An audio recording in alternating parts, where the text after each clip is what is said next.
a world where the government eradicates all the mutants and superheroes in the name of human safety. It all started many years ago. The Gamma Bomb experiment was a success. Bruce Banner's dream was finally fulfilled. Every homes, cars, televisions, light bulbs, all powered by an unlimited amount pure energy. But Banner was naive. He didn't know the consequences of the darkest side of this power. He thought himself a savior. Instead, he became death. He doomed the entire planet with the gamma radiation. It turned most of the US citizens into abominations, mutated gamma creatures, and Banner is disposing them into a deserted void. And the mastermind behind this is Bruce's father-in-law, the President Ross. The Gamma Revolution destroyed the Stark Industries, and after the takeover of his company by President Ross, Tony Stark became more alcoholic, and 5 years later, he found dead because of liver damage and chronic pancreatitis. The government declared the mutants as the creation of gamma radiation, so President Ross eradicates every X-Men and the mutants from the face of this earth, nuke the entire X-Men with the Gamma Bomb. So this world's Banner seeks help to another Bruce Banner of Earth 616, as he believes he can challenge President Ross and end this war.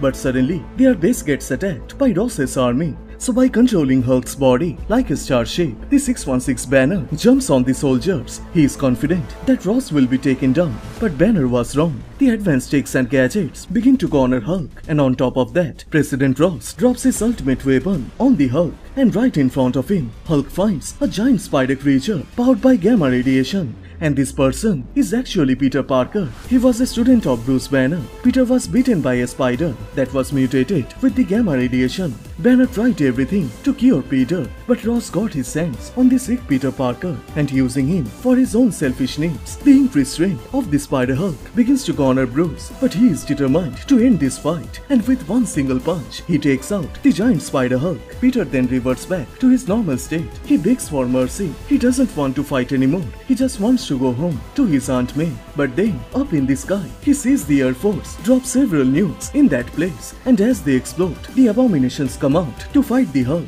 and this results the death of Peter Parker, the Spider Hulk of this world.